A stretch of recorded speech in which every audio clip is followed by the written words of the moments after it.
BPSC TRE की परीक्षा खत्म होने के साथ ही रिजल्ट को लेकर के लगातार सवाल उठ रहे थे। ऐसे में कल उन सारे सवाल पर विराम लग गया। 11वीं और 12वीं का जो रिजल्ट था वो जारी कर दिया गया।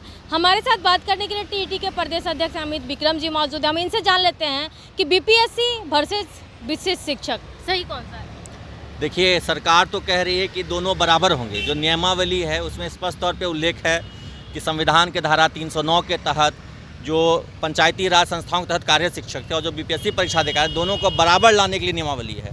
तो दोनों बराबर होने चाहिए और सरकार भी कह रही है, लिखित में कह रही है बराबर होने चाहिए, इसलिए हम लोग तो दोनों को बराबर मानते हैं। हाँ, नाम जो रखा गया है विशिष्ट शिक्षक, उसको हम लोग स्वीकार नहीं कर पा रहे हैं। नाम विशिष्ट शिक्षक के बदले जो विद्यालय अध्यापक का नाम बीपीएससी पास शिक्षकों को दिया जा रहा है वही नाम हमें भी चाहिए। ऐसा वर्गीकरण नहीं होना चाहिए कि कोई विद्यालय अध्यापक हैं, कोई विशिष्ट हैं, कोई वरीय विशिष्ट हैं। इस तरह का नामकरण हमें स्वीकार नहीं है। एक सामान्य शिक्षक या सहायक शिक्षक या अध्यापक जो भी नाम है, सबके लिए एक ही नाम हो, सब एक साथ बराबर हों। और जिस तरीके से जल्द बीपीएससी की परीक्षा का रिजल्ट आ गया, उसी तरीके से हम लोगों की भी जो विभागीय परीक्षा की बात हो रही है उसको भी जल्द से जल्द लेकर के उसका रिजल्ट दे दिया जाए और सभी को एक समान, एक बराबर सुविधाएं, वेतन भत्ते सब दिया जाए। कल के रिजल्ट से आप कितने संतुष्ट हैं? रिजल्ट 25% रिजल्ट दिया गया। जी, रिजल्ट तो देखिए हम लोगों को पहले से पता था कि जो +2 में रिजल्ट होगा वो काफ़ी कम होगा। कारण ये था कि सरकार ने +2 के लिए एसटीईटी 12 साल से लिया ही नहीं था। 2011 में आखिरी बार +2 के लिए एसटीईटी हुआ था। उसके बाद से 9वीं 10वीं का तो हुआ, लेकिन +2 के कई विषयों का, खास करके कला संकाय के विषयों का नहीं हुआ था। इस वजह से वहाँ पे अभ्यर्थी ही नहीं मिले। तो सरकार ने हड़बड़ी दिखाई थी। होना ये चाहिए था कि पहले +2 का एस्टेट लेती, उसके बाद बीपीएससी लेती, लेकिन उल्टा काम हुआ। पहले बीपीएससी हो गया, फिर अब एस्टेट हुआ है। तो अब मुझे जो उम्मीद है कि जो सीटें खाली रह गई हैं, जो आप कह रही हैं कितने कम प्रतिशत वहाँ पर रिजल्ट हुआ, उसका कारण है कि अभ्यर्थी ही नहीं थे, क्योंकि हुई नहीं थी परीक्षा। अब परीक्षा हुई है तो अगली बार जब बीपीएससी होगा उन विषयों के लिए, उसमें सीटें भर जाएंगी। क्योंकि अभी वर्तमान में जो एसटीईटी परीक्षा हुई थी उसमें आपने देखा होगा कि 85% रिजल्ट हुआ है, 85% अभ्यर्थी सफल हुए हैं। और जो विषय खाली रह गया, रिक्त पद रह गया जिन विषयों में, वो अगली बहाली में वो भर दिए जाएंगे। एक सवाल हमारा ये है कि जिस तरह से नियोजित शिक्षकों को कम आंका जा रहा था, ये कह के हमेशा कई सारे मीडिया लोग थे कि उनके एजुकेशन पे सवाल उठाते थे, ज्ञान की कमी होती थी, अक्सर ऐसे वायरल भी होते रहते थे। लेकिन कई ऐसे शिक्षक आए हैं जो टॉपर निकल के आए नियोजित शिक्षकों में। देखिए, बिल्कुल बेगूसराय के हमारे एक शिक्षक साथी जो प्राइमरी कक्षा के शिक्षक थे, वो +2 इंग्लिश में स्टेट टॉपर हैं।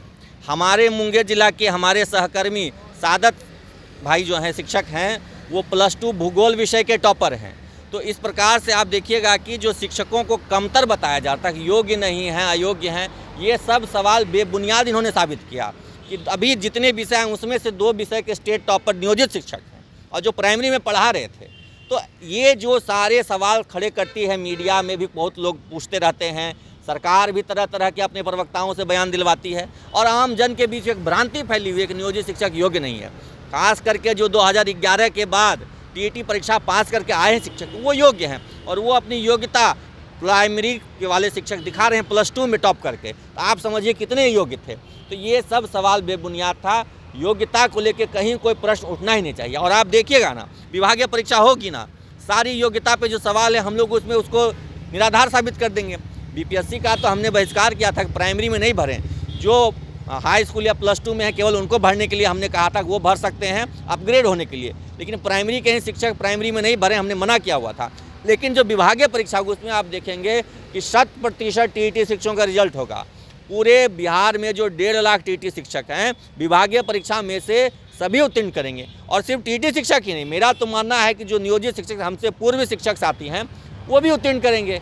योग्यता पर सवाल खड़े करना एकदम से बेबुनियाद और निराधार है। हाँ, 2-4% ऐसे हो सकते हैं जिनकी आयु बहुत अधिक हो गई हो, 50-55 साल के हो गए हैं। अब उनसे आप एक नई परीक्षा में बैठने कहेंगे, चूँकि पढ़ाई उनका छूट गया होगा, प्रैक्टिस लिखने की छूट गई होगी, वो अलग बात है। 2-4% रिजल्ट कुछ हो सकती है, लेकिन आप देखेंगे विभागीय परीक्षा में जितनी भी योग्यता को लेकर के सवाल खड़े किए जा रहे हैं, सारे सवाल को हम लोग निराधार साबित करेंगे और सभी लोग 100% विभागीय परीक्षा में उत्तीर्ण होकर के हम लोग राज्यकर्मी बनेंगे। बीपीएससी से जो शिक्षक आए हैं वो विशिष्ट जो शिक्षक कहलाने वाले हैं, उसे तो कमतर ना कहेंगे। देखिए, कोई कमतर और कोई ज़्यादा नहीं है। सरकार खुद कह रही है कि पंचायती राज संस्था और बीपीएससी परीक्षा वाले बराबर रहेंगे। एक ही पे स्केल होगा हमारा। यहाँ तक कि हम लोग पूर्व से कार्यरत होंगे तो हमारा जो मूल वेतन होगा नए शिक्षकों से ज़्यादा होगा मूल वेतन, क्योंकि हम लोग वरीय हैं इसलिए तो हमारा मूल वेतन ज़्यादा होगा। तो ये गैर बराबरी की कोई बात नहीं है। जो हमारे नए बंधु आ रहे हैं उनको भी हम लोग समकक्ष मांगते हैं, सहकर्मी हैं। हम लोग एक साथ मिलकर के बिहार के बच्चों को गुणवत्तापूर्ण शिक्षा देंगे और बच्चों के भविष्य को गढ़ेंगे, कि बिहार का भविष्य उज्जवल हो। इसके लिए हम लोग माननीय मुख्यमंत्री जी से अपील करते हैं कि जल्द से जल्द विभागीय परीक्षा वगैरह की जो प्रक्रिया है उसको पूरी की जाए। तो आप देखिए जिस तरह से लगातार जो सवाल उठ रहे थे बीपीएससी वर्सेस विशिष्ट शिक्षक, ऐसे में सभी लोगों को साफ साफ इनका जवाब आ गया है। दूसरी ओर नियोजित शिक्षकों को बहुत कमतर आंका जाता था। ऐसे में कल जिस तरह से 11वीं और 12वीं का रिजल्ट आया उसमें प्राइमरी शिक्षक +2 में टॉपर आए हैं। ये एक बहुत बड़ा तमाचा उन लोगों के लिए है जो नियोजित शिक्षकों को कम आंक रहे थे। वहीं दूसरी ओर इन्होंने यह भी कह दिया है कि विभागीय परीक्षा होगी तो ऐसे लोगों को भी जवाब फिर से मिल जाएगा जो नियोजित शिक्षकों को कम आंकते हैं। भले 2-4% ऐसे लोग होंगे जिनके एज ज़्यादा हो गए होंगे, वो क्वालिफाई नहीं कर पाए, अन्यथा फिर से एक बार रिजल्ट ऐसा आने वाला है जो बाकी लोगों के लिए जवाब होगा। फिलहाल के लिए ताही बने रहे के साथ पटना से अंकिता सिंह की रिपोर्ट।